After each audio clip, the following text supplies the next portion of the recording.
जय शिव शक्ति। इस spiritual channel में आप सबका स्वागत है।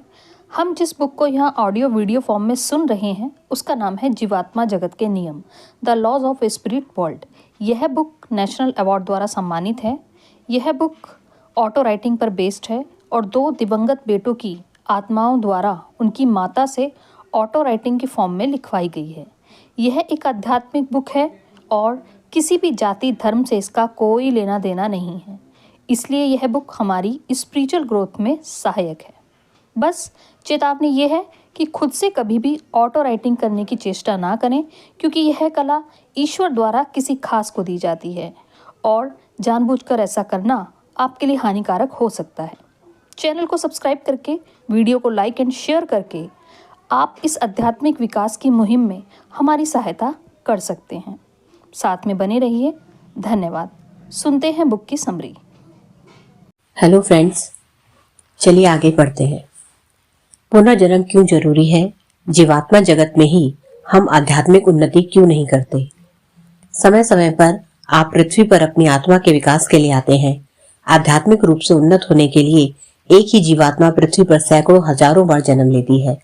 यह आत्मा पुरुष या स्त्री के रूप में हो सकती है, जो उसकी पसंद और इस बात पर निर्भर करता है कि उसकी उन्नति के लिए क्या जरूरी है। वह पृथ्वी पर विभिन्न देशों, विभिन्न धर्मों में जन्म ले सकती है।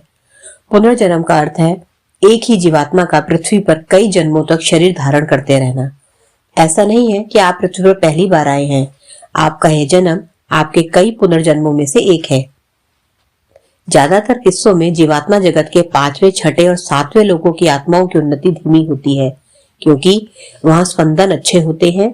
इसलिए पृथ्वी के विपरीत, जहां बुराइयों का प्रभुत्व है, अच्छे कर्म करना मुश्किल नहीं होता।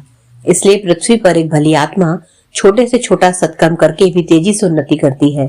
साथ ही पृथ्वी पर नकारात्मक स्पंदनों और भौतिक मन की सीमाओं के कारण आत्मा के निर्णय गलत हो सकते हैं और इस कारण उसकी परीक्षा उतनी कठिन होती है।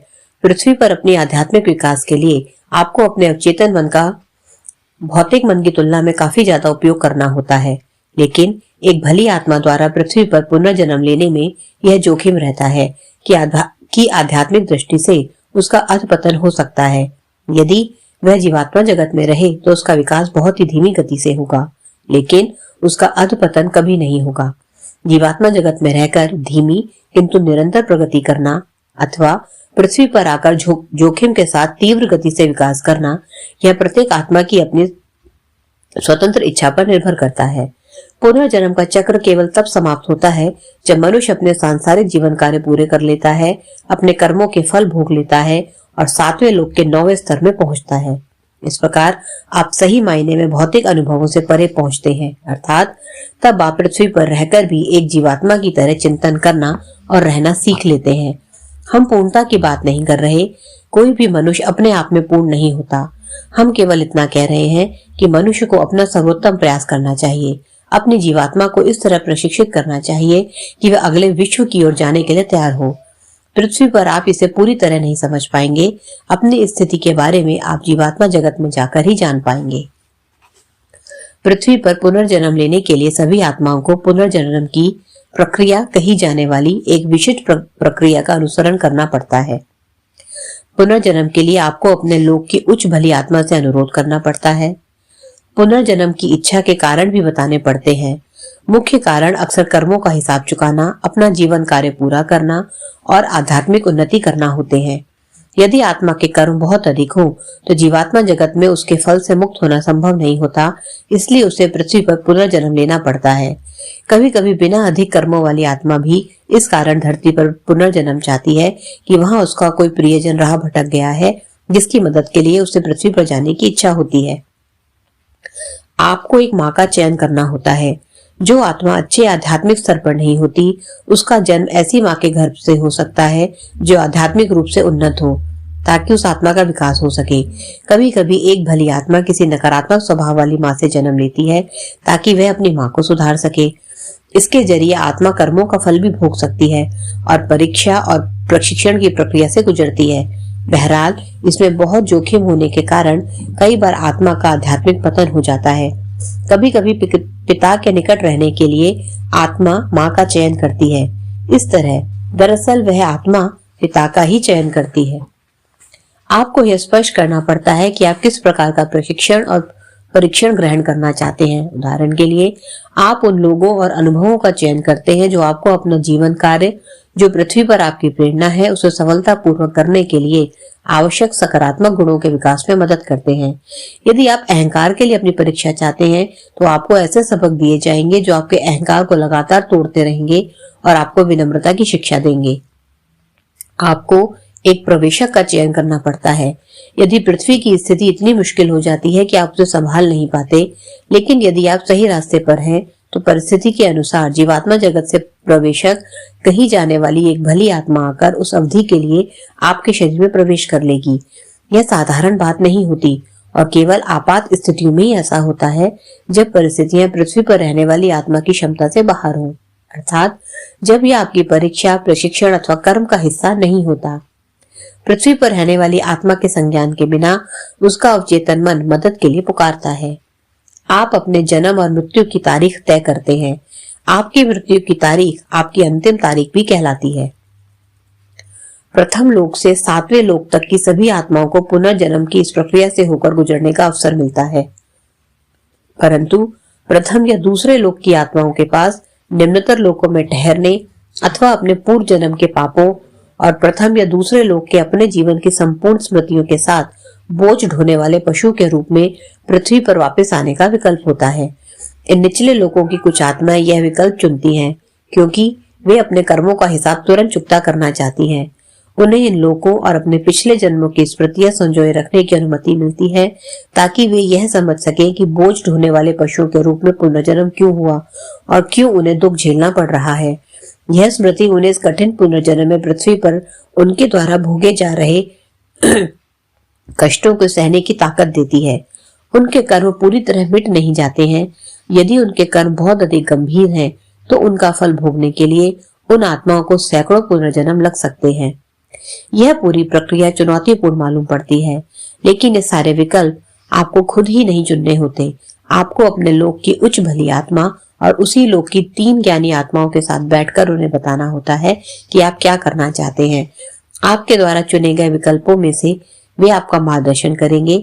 उदाहरण के लिए, यदि आप आध्यात्मिक रूप से ऊपर उठना चाहते हैं और अपने कर्मों का हिसाब जल्दी चुकता करना चाहते हैं, तो आप अपने लिए बहुत ही कठिन रास्ता चुन सकते हैं। एक ऐसा रास्ता जिस पर हो सकता है आपके लिए चलना संभव ना हो। उच्च भली आत्मा और तीनों ज्ञानी आत्माएं आपको ऐसा करने से मना करेंगी और आपको दूसरे विकल्प सुझाएंगी। बहरहाल, यदि आप फिर भी पुनर्जन्म लेना चाहते हैं, तो यह आपकी अपनी स्वतंत्र इच्छा होगी और आपको इसके लिए रोका भी नहीं जाएगा। यहाँ तक कि पुनर्जन्म के लिए आपका नाम लिखे जाने के बाद भी आपके पास पृथ्वी पर जन्म नहीं लेने का विकल्प उपलब्ध होता है। उदाहरण के लिए, मान लीजिए कि आपने एक माँ का चयन किया, लेकिन उसका आध्यात्मिक रूप से पतन होता है और अब आप उसकी संतान नहीं बनना चाहते हैं, तो आप अपना नाम वापस ले सकते हैं। हो सकता है कि आपने इस माँ को इसलिए चुना क्योंकि वह आध्यात्मिक रूप से उन्नत थी और आप चाहते थे कि आपको ज्ञान देने वाला कोई व्यक्ति मिले जो आपको सही राह पर ले जाए। लेकिन यदि माँ गलत रास्ते पर चली गई हो और भ्रांत हो जाए, तो आपके लिए उसके बच्चे के रूप में जन्म लेने का कोई मतलब नहीं रह जाता। प्रश्न: पृथ्वी पर रहने वाले बच्चे किस प्रकार जीवात्मा जगत के संपर्क में रहते हैं? माँ के गर्भ में स्थित शिशु का जीवात्मा जगत से पूरा संपर्क होता है। उस दौरान यदि बच्चे को यह महसूस होता है कि परिस्थितियों के कारण उसका आध्यात्मिक विकास बाधित होगा, तो वह जीवात्मा जगत में वापस लौट सकता है और उसके शरीर को कोई दूसरी आत्मा अपना सकती है, केवल इस कारण कि बच्चे को अब माँ की जरूरत नहीं है। इसका अर्थ यह नहीं है कि माँ के गर्भ से मृत शिशु का जन्म होगा। यदि वह उसके कर्म का हिस्सा नहीं है, तो शिशु के शरीर में दूसरी आत्मा द्वारा प्रवेश कर लिया जाएगा। यह जान लेना महत्वपूर्ण है कि गर्भ में पलने वाले शिशु की ग्रहणशीलता तीव्र होती है, क्योंकि उसका अवचेतन मन जागृत रहता है। वह शिशु अब भी जीवात्मा जगत के संपर्क में होता है और अपने माता पिता के क्रियाकलापों का विश्लेषण करता है। सकारात्मक और संतुष्ट रहिए और यह ध्यान रखिए कि हर प्रकार की नकारात्मक चीजों से शिशु बचा रहे। उदाहरण के लिए, जब माँ दुखी होती है, शिशु द्वारा दुख की नकारात्मक ऊर्जा ग्रहण की जाती है। शिशु माँ के विचारों और भावनाओं के प्रति बहुत ही संवेदनशील होता है। यदि माँ की प्रवृत्ति लगातार नकारात्मक बनी रहे और वे गलत रास्ते पर हो, तो शिशु की भली आत्मा जीवात्मा जगत में वापस लौट जाएगी और निम्नतर आध्यात्मिक स्तर की आत्मा उसका स्थान लेगी। यदि शिशु के शरीर के लिए कोई आत्मा नहीं आती, तब बच्चा मरा हुआ पैदा होता है। जन्म लेने के बाद बोलना आरंभ होने तक शिशु जीवात्मा जगत के संपर्क में रहता है। इसके बाद शिशु का अवचेतन मन उसके भौतिक मन को जीवात्मा जगत की स्मृतियां रखने की अनुमति नहीं देता। प्रश्न: शिशु के बोलना शुरू करने के बाद क्या उसके जीवात्मा जगत से सारे संपर्क टूट जाते हैं? नहीं, बिल्कुल नहीं। अपनी गहरी स्वप्नहीन निद्रा में आप ऐसे स्थान की यात्रा पर जाते हैं जो पृथ्वी और जीवात्मा जगत के बीच स्थित होती है। आपकी आत्मा आपके शरीर से उठकर दूसरी जीवात्माओं से मिलने ऊपर की ओर बढ़ती है। आपकी नींद में जीवात्मा जगत में रहने वाले आपके प्रियजन आपसे आपके अवचेतन मन के जरिए बात करते हैं और आपका मार्गदर्शन करते हैं। वे लगातार आपके संपर्क में रहते हैं। जब आपकी आत्मा उनसे मिलने ऊपर उठती है, उस वक्त भी वह रुपहली डोरी कही जाने वाली प्रकाश की एक किरण द्वारा भौतिक शरीर से जुड़ी रहती है। आपकी रुपहली डोरी आपकी जीवात्मा को आपके भौतिक शरीर से जोड़े रखती है। जब आपकी मृत्यु होती है, तब यह संपर्क टूट जाता है। आप अपने प्रियजनों से कुछ मिनटों अथवा कभी कभी कुछ घंटों के लिए मिल सकते हैं, लेकिन यह आपकी नींद पर निर्भर करता है, जो गहरी और स्वप्नहीन होनी चाहिए। मिलने वालों के बीच प्रेम पारस्परिक होना चाहिए, एक तरफा नहीं। विश्वास रखिए, यदि जीवात्मा जगत में आपके प्रियजन हैं, तो आप उनसे नियमित रूप से अवश्य मिलते हैं। ये प्रियजन केवल इसी जन्म में बिछड़ी हुई आत्माएं नहीं है, बल्कि इनमें वे लोग भी हो सकते हैं जो पिछले जन्म में आपके बहुत करीब रहे हों और जीवात्मा जगत से आपकी सहायता करने की कोशिश कर रहे हों। रुपहली डोरी अनेक प्रकाश किरणों से मिलकर बनी होती है, जो एक साथ मिलकर एक लंबी किरण बनाती है। रुपहली डोरी शरीर पर सिर के ऊपरी भाग से जुड़ी होती है, ताकि आत्मा शरीर के कोमल हिस्से से होकर अंदर या बाहर आ जा सके। बच्चों में हमेशा सिर पर एक मुलायम स्थान होता है, जहां रुपहली डोरी जुड़ी होती है। नींद में अक्सर ऐसा कहा जाता है कि आप एक झटके के साथ अचानक जगते हैं। आपके सीने में धक सा होता है और आपको महसूस होता है कि आप गिर रहे थे और अभी अभी जमीन पर उतरे हैं। यह तब होता है जब आत्मा अपने प्रियजनों को प्राकृतिक तौर पर मिलकर आने के बाद अपने भौतिक शरीर में लौटती है। रुपहली डोरी टूट जाने पर व्यक्ति की मृत्यु हो जाती है। जीवात्मा जगत में आपके फरिश्ते आपकी रुपहली डोरी को भरपूर तेज सफेद रोशनी के द्वारा सुरक्षित रखते हैं, जिससे एक सुरक्षाकारी प्रभा मंडल का निर्माण होता है, ताकि कोई नकारात्मक तत्व इस तक न पहुंच जाए। जब आप ध्यान की अस्वाभाविक विधियों और सूक्ष्म शरीरी अवकाशी यात्रा, अर्थात जब आप अपने शरीर को अपनी मर्जी से छोड़ते हैं, का अनुसरण करते हैं, तो आप अपनी जिंदगी को जोखिम में डालते हैं, क्योंकि आपकी रुपहली डोरी खतरे में पड़ती है और नकारात्मक आत्माएं रुपहली डोरी को काटकर आपको अपने शरीर में दोबारा प्रवेश करने से रोक सकती हैं। अवकाशी यात्रा तब होती है जब मनुष्य अप्राकृतिक रूप से और मानसिक सजगता के साथ शरीर छोड़ता है। इसमें एक जोखिम होता है, क्योंकि यदि रुपहली डोरी टूट जाए तो समय से पहले और पृथ्वी पर अपना जीवन कार्य पूरा करने से पहले ही मनुष्य की मृत्यु हो जाती है। आज के लिए इतना ही। धन्यवाद।